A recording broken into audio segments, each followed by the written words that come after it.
El 29 de junio de 2021, a las 16:50 horas, el termómetro en la pequeña aldea de Lytton, en la Columbia Británica, marcó una cifra que desafiaba las leyes de la habitabilidad en el hemisferio norte: 49,6 grados centígrados. Fue la temperatura más alta jamás registrada en la historia de Canadá, un país asociado globalmente al hielo y los bosques boreales. 24 horas después, el 90% del pueblo había sido reducido a cenizas por un incendio que avanzó con una ferocidad inaudita. Lo que nadie sospechaba aquel verano es que el fuego era solo el primer acto de un colapso sistémico. 5 meses más tarde, un río atmosférico descargó una cantidad de lluvia sin precedentes sobre las laderas calcinadas. Sin árboles que absorbieran el impacto, el agua se convirtió en un torrente de lodo y escombros que arrasó el valle de Nicola, inundando la ciudad de Merritt y forzando la evacuación de 7.000 residentes. El paisaje quedó fracturado. Los cauces de los ríos, erosionados y profundos como cicatrices, ya no podían retener el agua. La soltaban como un grifo abierto, dejando los arroyos secos en verano y las tierras de cultivo sin reservas. Durante 40 años, la ingeniería convencional intentó reparar estas cuencas. Se gastaron millones de dólares en muros de contención, cestas de gaviones y estructuras de troncos diseñadas por humanos. Los resultados fueron, en el mejor de los casos, insignificantes, en el peor, contraproducentes. Sin embargo, en el verano de 2024, algo cambió en un pequeño afluente llamado Spears Creek. Donde los ingenieros habían fracasado durante 4 décadas, un grupo de trabajadores registró un fenómeno que 3 generaciones de ganaderos, pescadores y ancianos de las primeras naciones no habían visto en ese cauce en toda su vida. El sedimento comenzó a asentarse, las pozas se profundizaron, el agua, que durante décadas había corrido a toda velocidad por canales erosionados, empezó a frenarse, a extenderse y, lo más importante, a quedarse. Lo que ocurrió en Spears Creek no fue obra de una nueva tecnología de construcción ni de un presupuesto gubernamental masivo. Fue el resultado de reintroducir a un arquitecto que la provincia había intentado borrar del mapa durante 2 siglos. El protagonista de esta recuperación es el castor canadensis, el castor norteamericano, una especie clave cuyo regreso ha logrado en meses lo que la maquinaria pesada no pudo en años. Esta es la historia de cómo la naturaleza posee una tecnología de restauración que la ciencia moderna apenas está empezando a comprender. Es el relato de una apuesta audaz en la que el ingeniero más eficaz del valle no cobra un sueldo, no usa hormigón y trabaja exclusivamente de noche. Es el año en que la cuenca se rompió y descubrimos que la solución siempre estuvo allí, escondida bajo el agua, esperando a que dejáramos de tratarla como una plaga.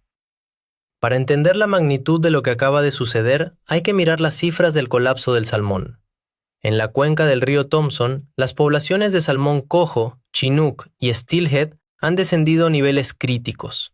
En un año de seguimiento específico en el criadero de Spears Creek, operado por Pesca y Océanos de Canadá, los datos fueron devastadores. Menos del 0,5% de los juveniles liberados lograron sobrevivir para regresar como adultos.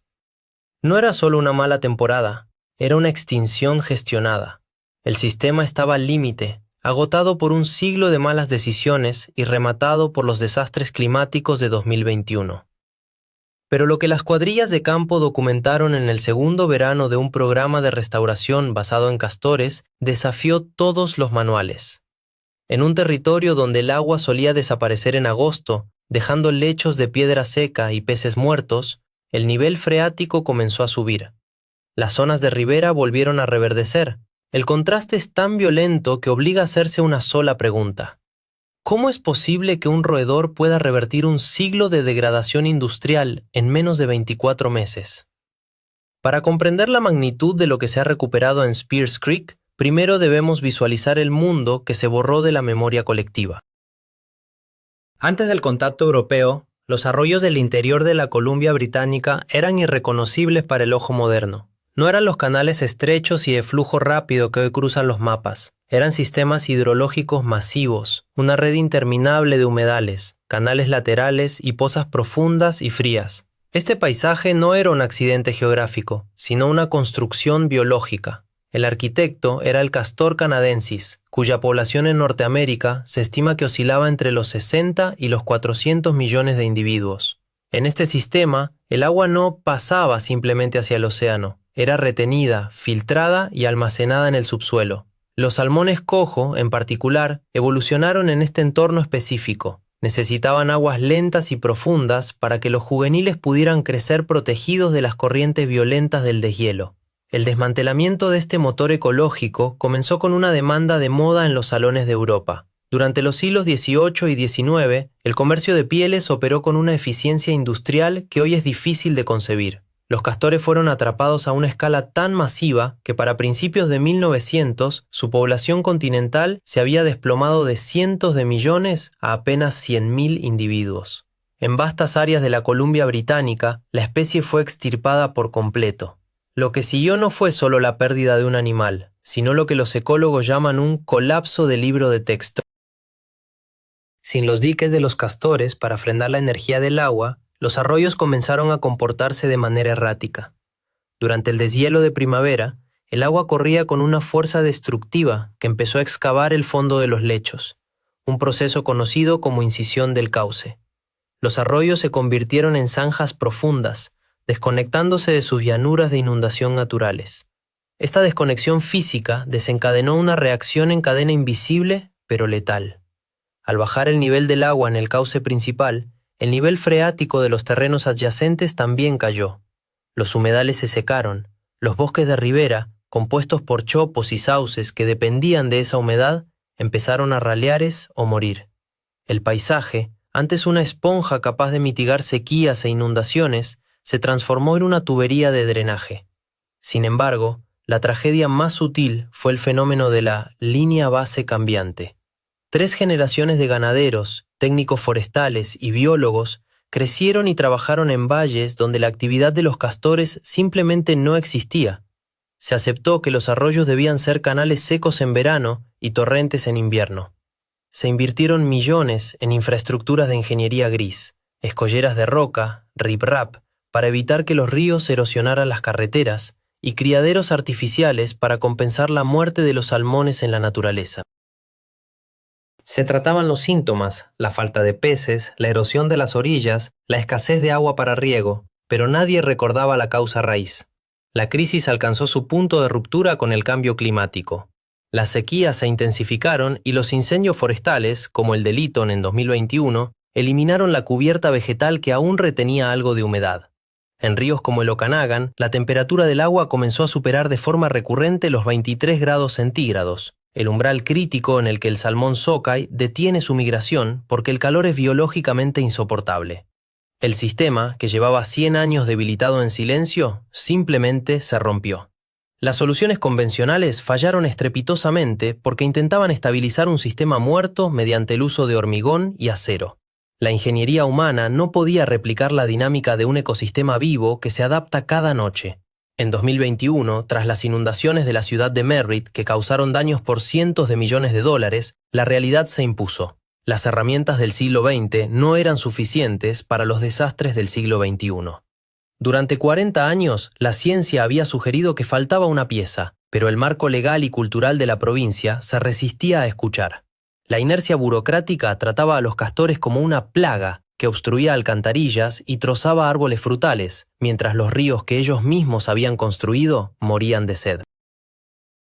La inercia de 4 décadas de fracasos en la ingeniería fluvial no se rompió con un nuevo descubrimiento científico, sino con la urgencia del desastre. Tras los incendios de 2021 y las inundaciones que le siguieron, la parálisis administrativa en la Columbia Británica dio paso a una alianza improbable. Por un lado, científicos de organismos federales y provinciales. Por otro, las primeras naciones de los pueblos Noaich, Lower Nicola y la Alianza de la Nación Okanagan, quienes poseían una memoria ancestral sobre la gestión del agua que los colonos habían ignorado. A esta mesa se sentaron también ganaderos escépticos y organizaciones civiles como la Federación de Vida Silvestre de la Columbia Británica, BCWF. El punto de unión fue un proyecto audaz lanzado a principios de 2023 bajo el nombre de 10.000 humedales.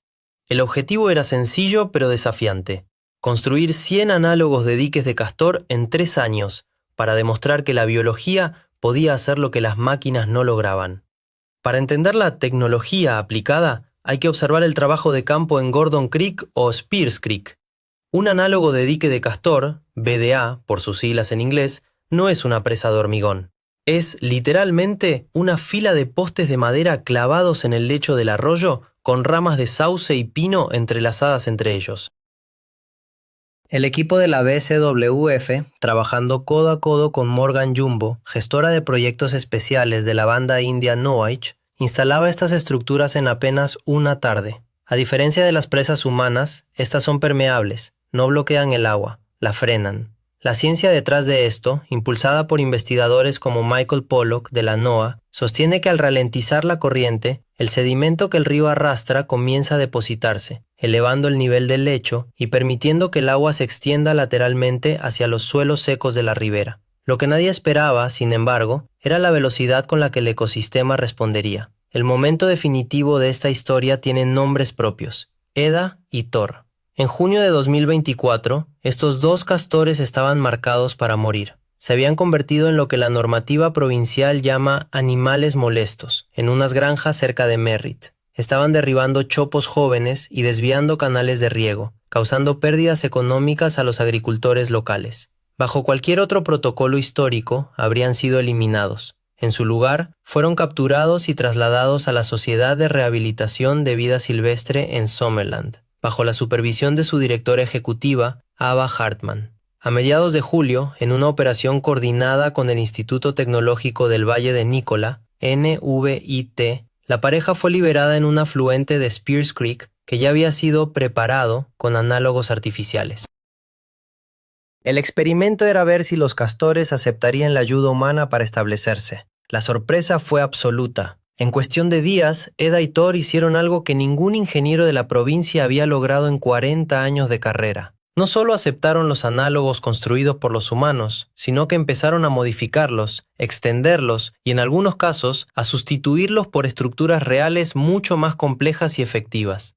Cuando las cuadrillas de monitoreo regresaron, se encontraron con que el nivel del agua en las pozas había subido drásticamente, más allá de lo que los cálculos de ingeniería preveían. El biólogo del NVIT, Tom Wins, calificó la reubicación como un éxito rotundo, una palabra que los científicos evitan por cautela profesional. Los castores estaban terminando el trabajo que los humanos apenas habían esbozado. Mientras que un proyecto de restauración convencional con maquinaria pesada puede costar cientos de miles de dólares por kilómetro y requiere años de permisos, estos 2 operarios trabajaban gratis, 7 noches a la semana, utilizando materiales del entorno. Este éxito no estuvo exento de críticas. El escepticismo inicial de los ganaderos era razonable. Durante un siglo se les había dicho que el castor era el enemigo del drenaje y la productividad.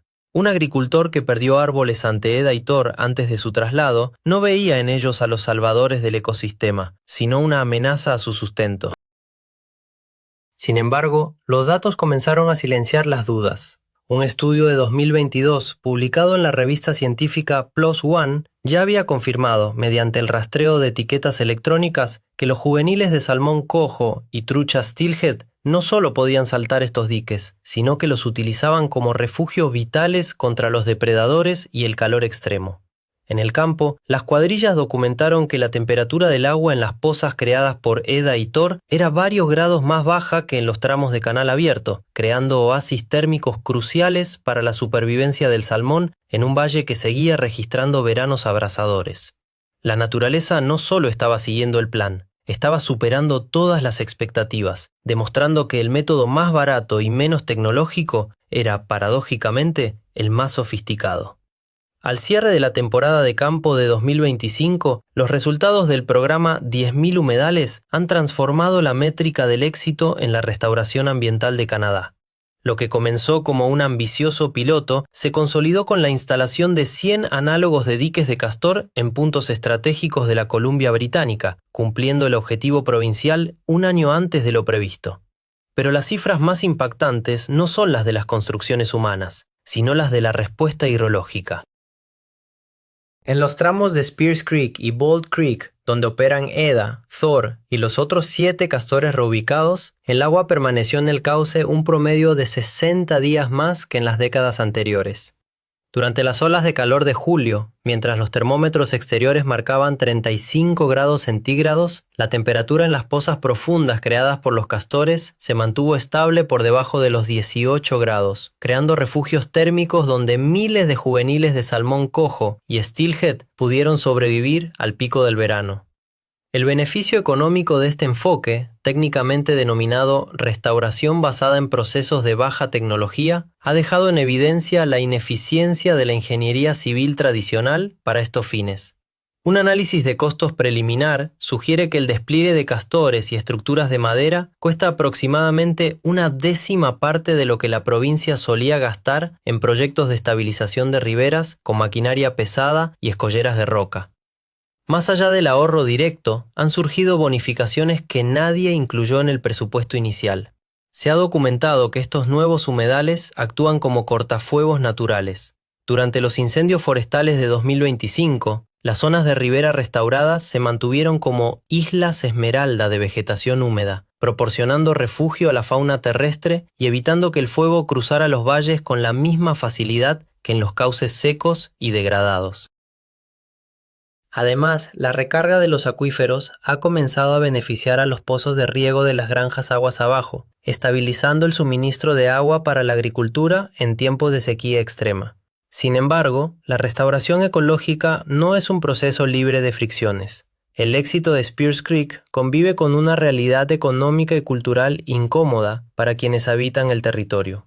El ganadero de las afueras de Merritt, cuyos pastizales volvieron a inundarse y cuyos sauces jóvenes fueron devorados por los castores reubicados, representa la contradicción viva del proyecto. Para él, el regreso de estos animales no es un milagro científico, sino una carga financiera que complica su operación diaria. Los marcos oficiales para la coexistencia no letal, que incluyen la protección de árboles con mallas metálicas y la instalación de dispositivos para controlar el nivel del agua en los diques, todavía son lentos, y en ocasiones insuficientes para compensar las pérdidas individuales. La ciencia ha demostrado que el castor es el ingeniero más barato para el bien común, pero el coste de su trabajo lo siguen pagando, en gran medida, los propietarios de tierras que se encuentran en la primera línea del cambio de paradigma. Esta tensión es donde la experiencia de las primeras naciones ofrece la guía más clara. Para comunidades como la Banda India Noaich o la Alianza de la Nación Okanagan, este proyecto no es una innovación tecnológica, sino la restauración de una relación de reciprocidad que fue interrumpida violentamente por el comercio de pieles. Morgan Jumbo y otros líderes locales han enfatizado que el objetivo no es solo arreglar un arroyo para que vuelvan los peces, sino aprender a compartir de nuevo un paisaje con una especie que tiene tanto derecho a moldearlo como nosotros. Esta filosofía está empezando a escalar globalmente. El modelo de la Columbia Británica está siendo estudiado por expertos en gestión de cuencas desde California hasta Escocia, como una prueba de que la restauración del siglo XXI no consiste en intentar controlar la naturaleza con más precisión, sino en devolverle las herramientas para que ella misma se cure. Hemos pasado 100 años tratando de arreglar los ríos con hormigón, acero y cálculos de flujo que ignoraban la vida. Intentamos ser los arquitectos de un sistema que ya tenía sus propios planos. Lo que Spears Creek nos ha enseñado es que la verdadera ingeniería no consiste en dominar la corriente, sino en permitir que un roedor de 20 kilos entrelace unas ramas de sauce en el lugar correcto. La cuenca del Nicola todavía tiene un largo camino para que sus salmones dejen de estar en peligro, y las heridas de los grandes incendios tardarán décadas en cerrar, pero el pulso del agua ha vuelto. El sistema ha dejado de desangrarse. Los ingenieros finalmente se han retirado para dejar paso a los expertos. Los arroyos están haciendo el resto.